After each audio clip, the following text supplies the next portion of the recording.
It is a dark and stormy night, and in a very worn-down castle, the echoes of a battle can be heard through the halls. At this very moment, a battle is taking on place to decide the fate of the human realm. The Demon Lord fires a blast that knocks the hero party to the ground, and he tells them that while they have impressive power, that they have no hope of winning this battle. One of the hero party members begins to lose hope, but then their leader stands up and tells them not to give up. As long as they have breath in their bodies, they still have hope, and after seeing him push forward, the party regains their morale and prepare to engage the Demon Lord in combat again. The demon is preparing a new attack, and a group of heroes put their plan into action.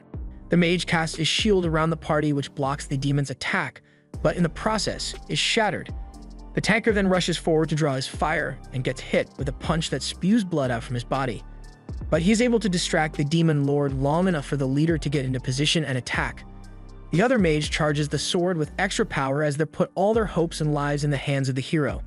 There is a bright flash as the strike lands on the Demon Lord, but once the dust settles and the light fades, the hero falls down and spits up a pool of blood. His attack was successful, and the Demon Lord has been gravely wounded, but he states that though he has been defeated, his minions will live on for an eternity, and he too will eventually be reborn. This victory is only temporary, as when he returns, he shall bathe the world in his blood-soaked, edgy vengeance. It then fades to a little boy in the future, who turns out to be the reincarnation of the Demon Lord, and now that he is back, he'll get his revenge on the hero Max. As he basks in his own self-asserted glory, he is interrupted by his servant Xenia, who welcomes him back from his slumber. The Demon Lord asks where the rest of the demons are and is informed that the rest of them are still in a dormant state. For now, Xenia suggests that he put on some clothes, but when he gets her old clothes, he finds that they no longer fit him as well as they used to 10 years ago. If it wasn't already obviously, he has had a dramatic size change since his power has not fully been restored to what it used to be. Therefore, his body, muscles, and PP are now that of a child. But it turns out his gender has also changed. However, Xenia thought something like this might happen, so she took the liberty of creating some clothes that might fit his new form. He complains about the outfits he is forced to put on, but he has a smile on his face, so that leads me to believe that he actually enjoys it. But when Xenia pulls out a swimsuit, that is a line that he won't cross. But what did he expect when he decided to take fashion advice from Xenia, who was dressed like that? He asks about the hero and what he has been up to in the past 10 years. Surely he has done great things and has been recognized as a great man, but Xenia informs him that the hero has actually disappeared. Upon hearing this, he thinks that the hero must have separated himself from society in order to train himself for their next battle. But Xenia tries to dodge the subject and distract him with the work that he has to do. But the Demon Lord isn't letting it go that easily. He deduces that Xenia must be hiding something from him and pressures Xenia to tell him whether the hero is alive or not. He has to find out, so he uses his third eye and is able to sense the hero's energy in the world, therefore the hero must still be alive. He plans to pop over to the hero's location to tell him see him and come right back, but Xenia really doesn't want him to go.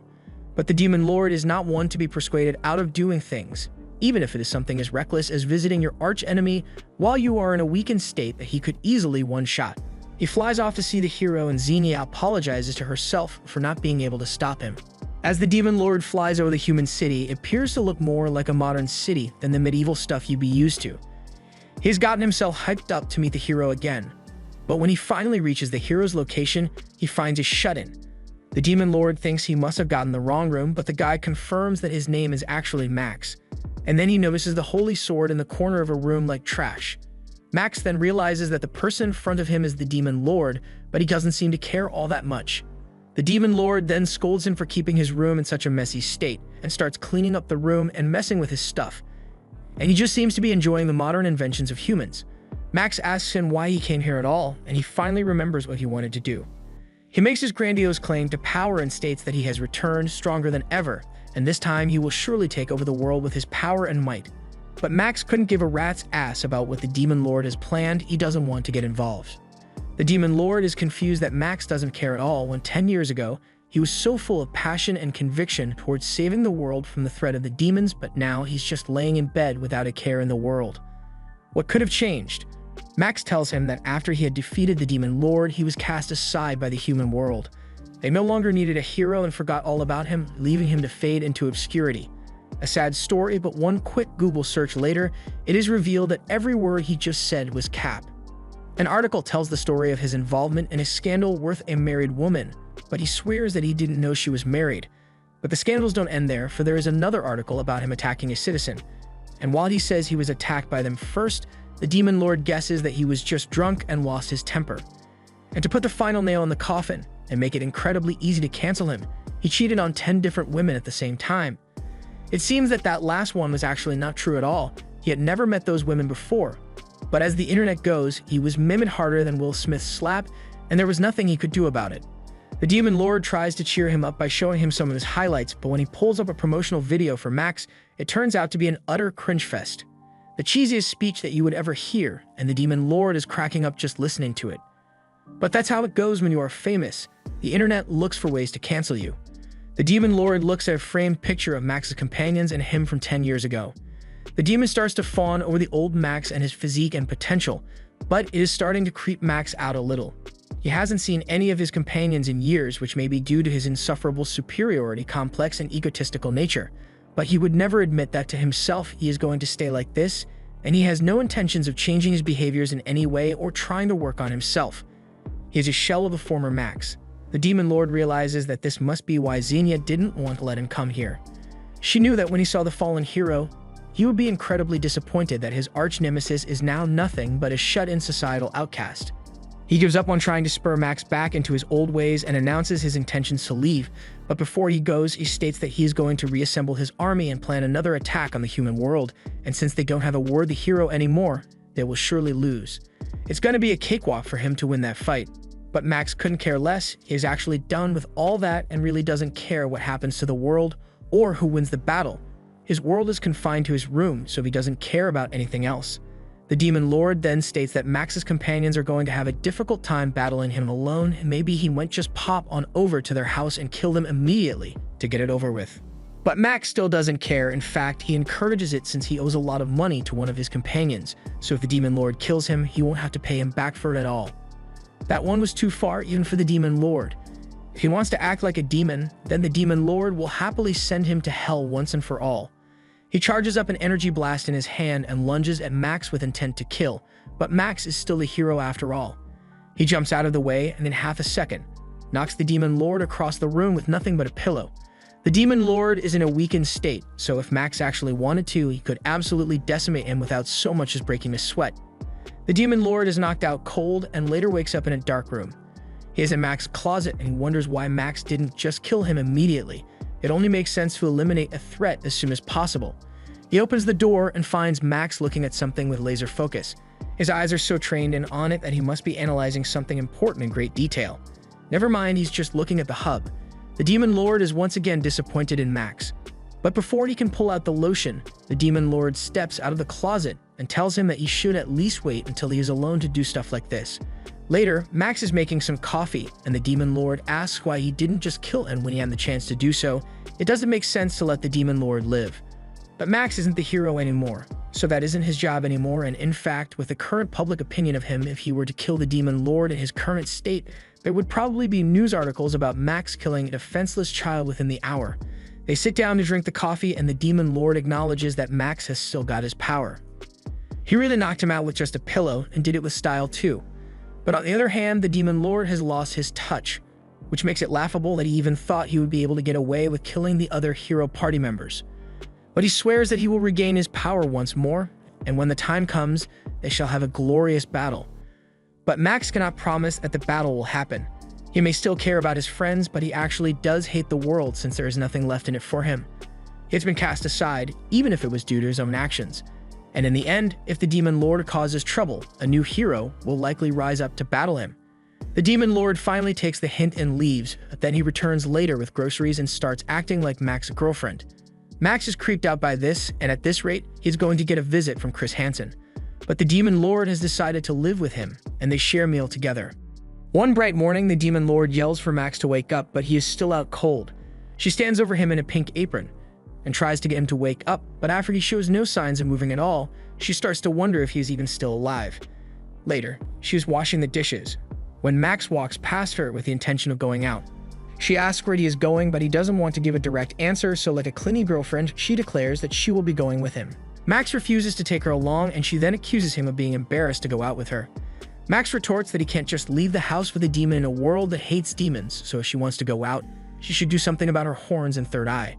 Max leaves, and the Demon Lord is suspicious of what he could be doing outside for the entire day. Maybe he is doing some sort of secret training in preparation for their battle, but she won't know unless she checks, so she decides to use her special transformation magic to change her appearance. She goes outside and admires the new infrastructure of the human world. It has better buildings and transportation, and she takes a look at it all. While the public also takes a look at her outfit. She is still on the lookout for Max though, and when she finally spots him from across the street, she begins stalking him. Max later goes out to a public park and sits down to enjoy the day while the Demon Lord wonders if this is how he actually intends to spend his entire day. But then the voices of kids can be heard in the park, and it becomes clear that he is there to meet a bunch of kids. After the kid leaves, Max goes to sleep on the park bench, and the Demon Lord is fed up with watching him laze around all day, so she decides to go home and start making dinner for the day. But then a bunch of punks go over to Max and wake him up.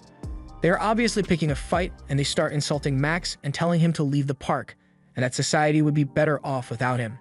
They get all up in his face and punch Max, and this is certified proof that Max is a good person deep down. He has every reason to catch some bodies right now, and the Demon Lord knows that he could absolutely demolish them if he wanted to, but he chooses not to send them to the hospital and takes the beating from the punks. Personally, I wouldn't let that slide, and neither does the Demon Lord. She activates her magic and causes the punks to fall down to the ground unconscious. This has made her revert to her normal form, and Max asks her why she waited so long to help him if she was there the whole time. The two walk home, and the Demon Lord apologizes for not helping him sooner. Max says it's up, but now she should understand that he is no longer the hero that he once was. He is just a pathetic loser that spends his entire day drinking and can't even fight back against a bunch of punks like them. Though the Demon Lord thinks that he's a good person since he didn't just murder the guys out of anger, but she mocks him a little about what he said back there. Max chases her to get her to stop talking about it, and when they finally settle down, the Demon Lord says they should go home so that she can make dinner. But Max still has one stop to make before he heads home, and he tells her that he will be back before dinner time. Later, the Demon Lord is preparing dinner, and she wonders what was so important that he had to go do it this late at night. But she hopes that he isn't just drinking again. We cut to Max looking very serious as he walks down the dark street. He must be doing something really important if he looks like this. Never mind, he's just going to the video store.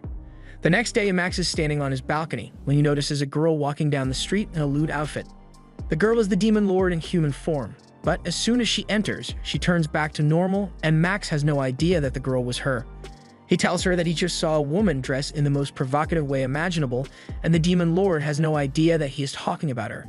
She prepares the food, and by the way, this entire time there has been a ghost in that closet, but we're just gonna ignore that for now.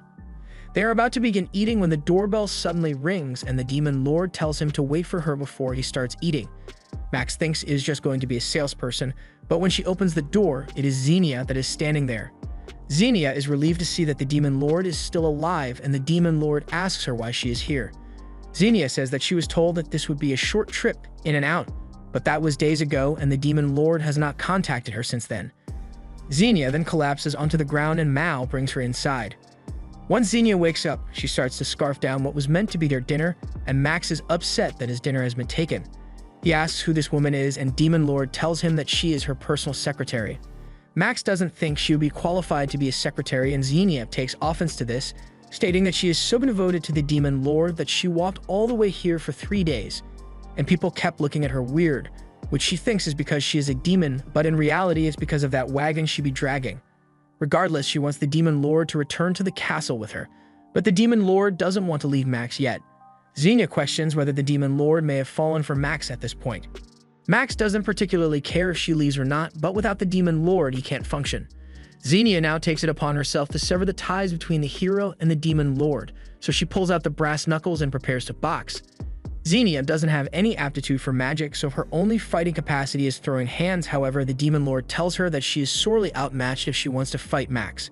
She doesn't listen to the warning and lunges at Max, and the fight plays out the same way the Musk versus Zuckerberg fight would have played out. And Xenia ends up pinned to the ground with a spoon to the eye. The Demon Lord tells Max to stop it and gets him to release Xenia, and Xenia apologizes for fighting him so suddenly. She now understands what the Demon Lord means when she says that Max is still a formidable hero. Xenia is now covered in sweat, so the Demon Lord allows her to use the bathroom to take a shower.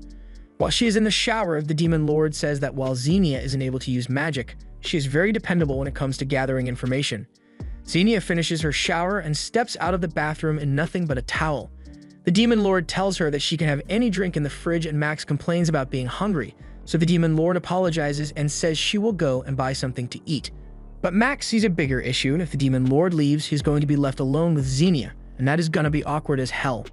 Max realizes that she is drunk and tries to put some distance between themselves, but she pulls him back and he ends up on top of her and gets flashbacks to all the lawsuits he got from these kinds of situations. He goes to get some green tea to give Xenia to calm her down, but Xenia is having none of it and gets ready to box again. She punches the green tea out of Max's hand and pulls off a nasty uppercut, which Max narrowly avoids. She has somehow gotten faster than she was before, and Max doesn't want to deal with this and makes the smart decision to dip. Xenia follows him out the window and loses her towel in the process, and upon landing, strikes a pose that Max will remember for the rest of his life. She starts chasing Max down the street, and she ends up chasing him into the park. Now Max is done running and he is ready to fight her seriously. But before the two can start fighting, Xenia is apprehended by the police, who state that it is against the law to run down the street naked. Xenia now realizes that she's been naked this entire time and breaks down in embarrassment. One of the police officers asks Max if he is okay, and Max replies that he is fine. But he feels bad for Xenia and covers for her so that she won't be arrested. The police officers let it slide. On the ride home, Xenia apologizes for all the trouble that she caused, and one of the officers seems to recognize Max as the hero and thanks him for saving the world. The next day, the Demon Lord apologizes for the trouble that Xenia caused, and Max says it's okay, but he wonders if Xenia has finally gone home. However, Xenia is still here, and she moved in next door to Max, so she'll be staying here from now on. Elsewhere, one of the hero party members sees a photo of Max and Xenia and finds it interesting. Back in the day, Max and his teammate were caught in a pretty heavy storm and are suddenly attacked by demons. But as the demons get close, they are suddenly repelled by a strong barrier. They are surprised that a barrier of such great magnitude had been erected here, but they don't question it and look for a town to rest at instead. In a nearby village, a priest is giving a sales pitch on the talismans that he sells to protect the city and how his talismans are definitely powerful and not a scam. Trust me, bro. Max and his teammate show up to the church, and the priest takes notice of them. He tries to sell his talismans to Max too, but he is a bit skeptical of their efficiency. And at the first sign of someone who questions his legitimacy, the priest gets annoyed and tells them to leave if they have no business here. But just then, the village gets attacked by a huge swarm of demons who manage to break through the barrier. The priest heads out to battle the demons as they head towards the village, but there are too many of them. The demons attack the villagers, and it looks like those talismans weren't a complete scam, but the bigger demons are still a threat. So Max and his teammates step in to protect them, and he remarks that the priest here is actually pretty powerful, and that is how the priest joined the hero party. Back to present day, everyone is sitting together when Xenia asks for Max's opinion on some documents, but he takes one look at that and goes, "I'm not dealing with this today." The document involves the defection of his friend Leo, and I guessed he didn't want to hear about that. He leaves the house, but is immediately cornered by a reporter who's trying everything she can to catch this man in 4K. She starts asking him about the last night's escapades with Xenia, and Max doesn't deny that it was him. He just tells her that Xenia got a little drunk and got out of hand. She then tries to accuse him of getting a minor drunk, but he calmly denies that as well. Failing to get a reaction out of him, she starts asking about Leo's defection, but Max doesn't give in to the bait. The reporter hasn't given up yet, and she plans to follow Max so that she can stalk him thoroughly. But Max has dealt with this all before and gives them the slip. As he returns home, Max is being watched by the priest. He plans to head in to talk to Max, but at that exact moment, Mao is currently trying to get him to take off his pants so that she can do the laundry. He rings the doorbell, and Max can already tell who it is going to be before he even opens the door. He tells Mao to hide so that he doesn't have to explain why the Demon Lord is living in his apartment. He opens the door and asks Fred why he is here, and Fred just says he came for a friendly chat. He remarks how clean Max's room is considering how much of a slob he used to be, and he keeps going around reminiscing of that old days. Max asks him what he is doing here, and after a bit more reminiscing, Fred finally gets down to business. It's about Leo defecting to the Gamma Republic.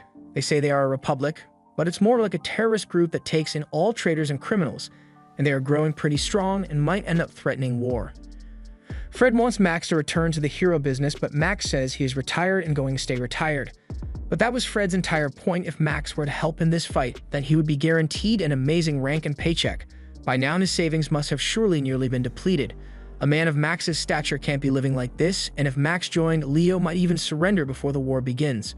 But Max is firm on his answer, and he isn't going to change it for any reason. This is what his life has turned into, and there's nothing he will do about it. Max tells Fred to leave if that is all he had to say, but before Fred goes, he brings up the video of Max being chased by the naked Xenia. He questions how Max got to meet such thickness, and then reveals that he knows that Xenia is a demon. Normal people wouldn't be able to tell, but after spending so much time killing the demons, Fred could instantly tell that Xenia is a demon, and what would the public think if they found out that Max was hanging around demons? So now Max has two choices. Either he returns as a hero, or Fred is going to tell the world that he is hanging around demons and he will be branded as a traitor. Max says Fred has no proof, but realistically, with his current credibility, Fred wouldn't even need proof to get Max canceled for this. But regardless, Fred has all the proof he would ever need, since he can feel a lot of sinister energy coming from the closet, and he is sure is going to be a demon. But when he opens it, he sees a ghost. He gets freaked out and asks Max if there is anything wrong with his apartment, but Max doesn't see the ghost. At this point, Leo goes, "I'm out of here," since he may be a priest, but he was never trained in ghosts. At least we now know why the rent is so low. Fred leaves, and Mao finally comes out from the back of the closet. She apologizes for causing him so much trouble, but if it ever comes to it and Max is kicked out of the kingdom, then she would welcome him to her castle. Fred is still outside and wants to go home, but he's got a meeting, so his men have to drag him out of there. He hasn't given up on trying to get Max to rejoin hero work, but he is sure as hell never going into that apartment ever again. Some time passes, and Mao is up to something again. She has compiled a list of all the demon models and wants Max to pick one of them so that he can finally get a girlfriend. Max says he doesn't need a girlfriend, especially not a demon one, and that Ghost is getting jealous. But Mao insists that demons wouldn't really care that he went on a rampage and killed them 10 years ago, so there's no harm in checking it out at least. It gets Max a little curious as to what is actually in the book, and he goes to take a look, but the first one is Xenia. Xenia isn't a bad option, but with how she gets after getting drunk, he doesn't think it's worth the effort. Mao says that she is pretty normal aside from that, but Max isn't convinced. She tells Max to move on to the next person, and Rebecca the Orc. Mao says that she's a fine warrior, and more importantly, she's really good with her hands. She made her armor by herself after all. Max isn't really into that, so he goes on to the next person, and he thinks she's actually pretty hot, but then he sees the rest of her, and the snake tail isn't really his thing. Why can't there just be a human here? And to that, Mao shows him a girl that is a full-blown human, or at least used to be. So when asked if he found someone he liked, he says no. Out of curiosity, Mao asks what his ideal woman would be.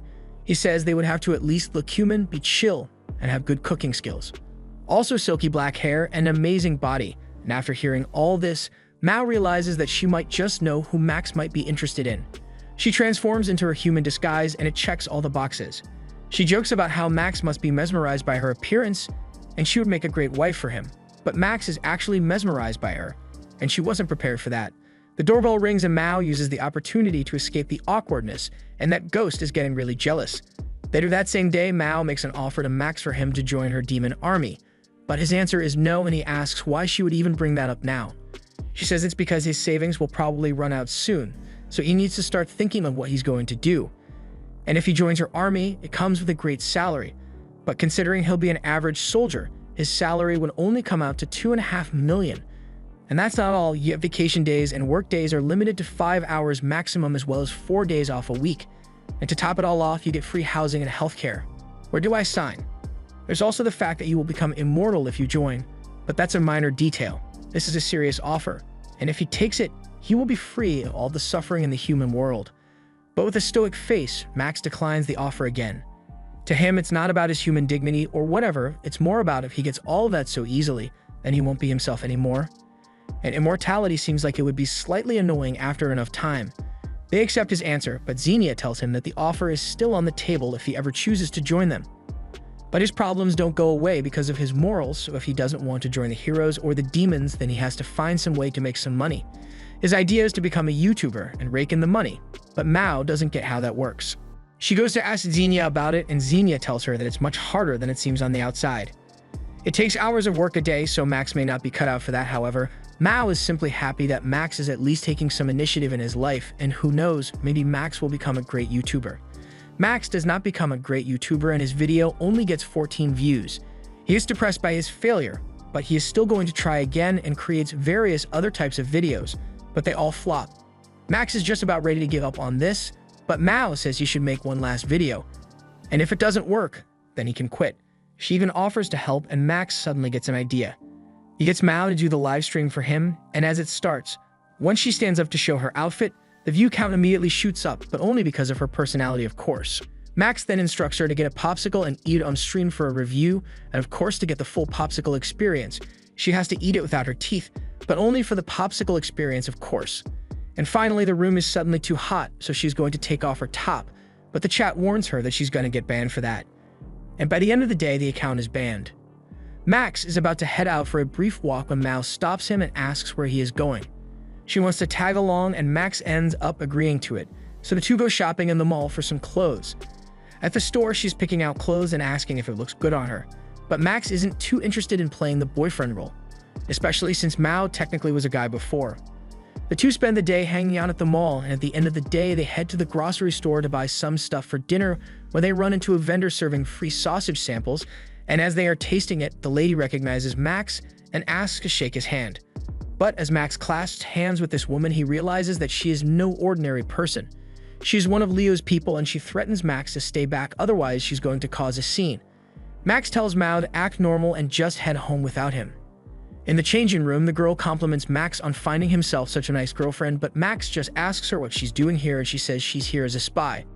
Meanwhile, Mao is outside worrying that Max will get himself into trouble again, so she contemplates following him to help, but before she can do anything, she is confronted by a large man. He tells her that she should follow him so that he'll take her to Max, and Mao, still having to play the role of a normal human girl, agrees to go with him.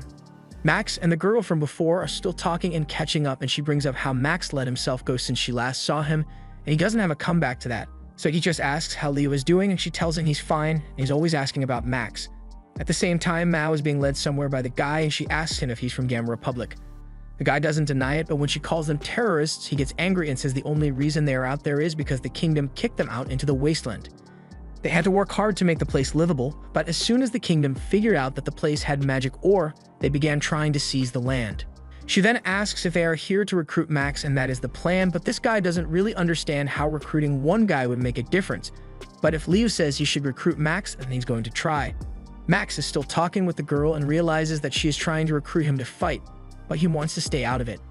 She still hands him an envelope with tickets in it, and with those tickets, he can be granted entry into Gamma Republic. Max says he will think the offer over, but just then, the other guy shows up holding Mao, and the girl is enraged that Will try to kidnap Max's girlfriend to get him to come with them. But even as he holds Mao, Max says she isn't his girlfriend, so he doesn't care what happens to her in the slightest. And Will is disappointed that this is the so-called great hero, and Max asks him why he cares enough to take a hostage if he doesn't think Max is all that great. However, he was ordered to get Max, so he warns again that if he doesn't go with them, then he'll hurt Mao, and his sister is still telling him to stop.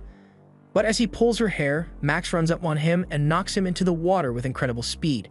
His sister ends up swimming out there to get his body, and upon reaching shore, she tells him to apologize for causing trouble for Max. He apologizes, and Max forgives him for now. The two then say they have to leave soon and say goodbye to Max. As Max and Mao return home, she asks him if he isn't going to join the Republic, and Max answers under his breath that he doesn't want to because that would mean fighting Fred. When they get home, Max is taking pictures of the tickets so they can sell them online, and Mao asks if he really isn't going to go to the Republic. Max plans to sell them because you can't just go to a country that the kingdom has declared a terrorist group and expect to be able to come back anytime. If that's the problem, then Mao suggests that they can just use her teleportation magic to return safely. With that, Mao calls Xenia to tell her that they will be leaving for a bit, but Max never agreed to go. Mao runs over to him and begs him to go, but as he looks into her eye, he has been bamboozled. He wakes up to find himself on the ship, and there's no going back now. While they are in the Republic, Max wants to keep a low profile so that no one will recognize him, so he puts on some phony glasses and teeth. They walk through the city and see a bunch of hot springs there. It somewhat reminds Mao of what her home used to be like. Later, they sit down, and Mao thinks this place is much nicer than the terrorist city the kingdom makes it out to be, but Max still thinks it is a ticking time bomb of conflict. He asks why Mao seems to care so much, and she says she sees this as an absolute win for her, since if the humans kill each other, then demons can invade easier. They spend the rest of the day doing random things one would do at a resort, and on the following day, they go to the petting zoo. But then an announcement is made that the area around the border is now a restricted area. Max is worried he was spotted, but that doesn't seem to be the case. Rather, it looks like the kingdom and the Republic are having a little fight at the border. Mao wants to head there and see the Republic and the kingdom fight, but Max sees that that is clearly just asking for trouble, so he just wants to go home. However, he can't go home since Mao already swigged the tickets, so he can't leave. Even if she wants to get there, Max questions how she intends to make it all the way there with the current state of emergency. But she got a plan for that. Thanks to the previous day's relaxing nature, she has regained some of her power and can now fly, but that doesn't last long as they fall out of the sky since she loses strength quickly as Max is quite heavy. They get to the border wall and see the kingdom and the Republic in a standoff. The kingdom fires magic missiles at them, but the wall has a protective barrier surrounding it which prevents their attacks from getting through. The Republic returns fire with sleep bombs, and as such the kingdom's soldiers begin to fall asleep. Neither side is making any progress, but Max finds it hard to believe that the kingdom doesn't have enough firepower to break down the wall. The kingdom general analyzes the situation and deduces that the Republic must have just some kind of barrier around the wall, and thus formulates a plan. The kingdom appears to retreat, but once the Republic has let their guard down, they start sniping them. With enough magic power and a good enough sniper, they can break through the wall fairly easily and give this guy a back alley barber cut. It's not looking good for the Republic, but then Leo comes running to their defense, and he starts spinning his spear to create a freaking tornado from just the Air Force alone. The Army General knows he can't beat a dude that can create tornadoes with just his hands, but the Army will not stop until they've beaten him. At that moment, the sniper then hits Leo in the throat with one of the bullets that pierced the barrier. But it does absolutely nothing as Leo is simply built different. He then runs up and knocks out the sniper before ordering the army to retreat unless they want him to shove the spear somewhere very unpleasant. The army backs off and Leo goes to check on the Republic soldiers. He didn't know about the battle and came here because he thought he could sense a demon's aura. Mao was incredibly entertained watching all of this and praises Leo for being an admirable leader. Because of him, the Republic is able to stand their ground, but at the same time, he's their only source of strength. Now that she's seen Leo fight, Max wants to head home, so Mao gets ready to teleport them. But once she starts activating this spell, Leo notices it and begins attacking. Max starts running and Mao is unable to focus due to the rapid movement, so teleporting out of there is not an option. With how fast Leo is, running isn't going to get them anywhere, so Max turns to face him. Leo doesn't recognize Max due to his disguise, so he tries to play it off as if he is just a random passer, and Leo actually believes it. But there is no hiding that Mao is a demon, and Leo is determined to deal with her.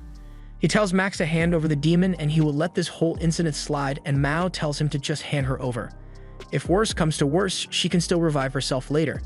The odds are stacked against Max, but he refuses to hand Mao over.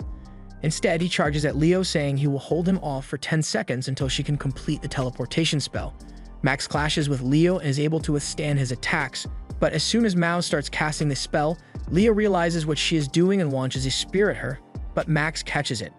Leo is surprised that anyone can catch his ballistic spear, and he comes in for another strike. This time, he knocks off Max's glasses, and while his face is now exposed, Leo still doesn't recognize him until Mao calls out his name to tell him the spell is done. Leo finally realizes who Max is, and he has so many questions, but Max isn't going to answer any of them and just leaves. Mao and Max end up back at their apartment, and Mao thanks Max for protecting her back there. Now that they are back, Mao wonders what Xenia must be up to right now, considering that she usually comes running as soon as she is called. Max says she's probably just out shopping or something, but Mao remembers that she asked Xenia to go investigate the magic bureau where Fred works, and that is exactly what Xenia is doing right now. She is at the bureau in charge of making all the magic-based energy that the kingdom uses. She can't just walk in the front door, but she also doesn't want to be mistaken for a secretary, so she wants to go around back where there will be fewer windows. And that's when she pulls out the grappling hook and scales the building in broad daylight, and what's more, no one stops her. On the roof, she tries to get in through the door, but it is locked, so she begins lockpicking. Regardless, she makes it inside and is immediately confronted with an average salaryman, so she does the only reasonable thing and knocks him out. She then continues down the stairwell and knocks another random guy out. We then see her crawl into the air vent in very necessary angles. She makes her way all across the building and eventually gets to the server room and knocks this guy out with Thai Jutsu. She starts hacking the mainframe and downloading all the valuable information, but then Fred walks in since he sensed a demon. She tries to escape with a smoke bomb, but Fred is able to catch her. He then chains her up and his assistant apologizes for letting a suspicious person infiltrate the building. Fred tells her to leave and he begins questioning Xenia. While Xenia may have infiltration 100, she did not spec into interrogation resistance, and Fred is easily able to trick her into giving up information, and he learns that the Demon Lord sent her. He then shows her the picture of her chasing Max naked, and at first she pretends not to know Max, but Fred already knows everything and he threatens her to reveal what she is planning. But before anything more can happen, his assistant comes in and tells him that he has a meeting to attend to. So he leaves his assistant in charge of watching Xenia. He heads out to meet His Excellency, and the guy wants to talk to him about Leo. Meanwhile, the assistant is starting to question the legality of keeping a woman tied up in your office. Xenia is panicking about being captured, but she knows she has to avoid revealing that the Demon Lord has revived. Xenia knows she has to escape, but she would also feel bad about doing something to her. His Excellency talks to Fred about the Gamma Republic's situation, and the story goes that Leo took bribes and when confronted decided to defect, but realistically, Leo isn't the kind of person who would take bribes. He was likely framed, but Fred still says it was selfish of him to defect like that. However, the kingdom betrayed him, so what else was he going to do? His Excellency reveals that he has made plans to offer a peace treaty with Gamma Republic since the public opinion sides with them, and they haven't actually attacked the kingdom in any way, so he wants Fred's support with that. Meanwhile, Xenia is plotting her escape ban. Even though she can't use magic thanks to her handcuffs, she can still use her spy tool, a bottle of grease. She pours it on herself, but doing so makes her look very saz, so the assistant notices that she is trying to escape. Now that she has been caught, she resorts to simply breaking out of the handcuffs, and the assistant now realizes that she's quite dangerous. His Excellency Grimm now finishes up his meeting and leave, but he is not as nice as he seems and had orchestrated a bombing in the Magic Bureau. After the bombing, Xenia wakes up in the room where she was held hostage, but the secretary has been knocked out cold. She immediately thinks of running away, but she remembers how the assistant treated her well despite being her captor, so she decides to save her. As she runs through the halls with the assistant on her back, police have surrounded the building and she realizes that she can't leave without getting what she came for. Meanwhile, Max is relaxing at home when Mao runs over to tell him about the explosion at the Magic Bureau and that she sent Xenia there to investigate. But there's no way Xenia would do something like bombing the building. Right. They decide to just ignore it and hope it goes away, but then Xenia comes in holding a bloody person and a safe. The assistant wakes up in the futon and Mao, who is in her human form, greets her. She says she found the assistant outside injured badly, so she brought her in and dressed her wounds. The assistant believes this and says she has to get back to work, but Mao doesn't want to let her go that easily. Instead, she starts using her hypnosis to convince her that it is not worth working for Fred. She gets her to give her name, which is Lim, and she is about to sign the demon contract before Max comes in and stops it. They later apologize and explain to her that the whole infiltration plan was their idea and Max has nothing to do with it. Lim asks if the two are demons and they admit it. She asks for an explanation on why Max is housing demons, and Mao makes up a whole sob story about Max saving them from the streets after they were left with nowhere to go. And she buys the story. She asks if they had anything to do with the bomb, but Mao denies ever letting Xenia handle any explosives. Xenia thought it was Lim's flame magic that caused the explosion, but it wasn't her either. Lim's phone suddenly rings and she's being called by Fred. She answers and he asks where she is right now. She explains that she lost consciousness after the explosion and is currently at Max's house. Fred asks to speak to Max and accuses him of being the culprit of the bombing. He admits that he hangs out with demons, but the bombing had nothing to do with him. He wants to have a discussion, so he says he'll meet Max at his house. But then he remembers the ghost trauma he experienced and decides that they should meet at a restaurant.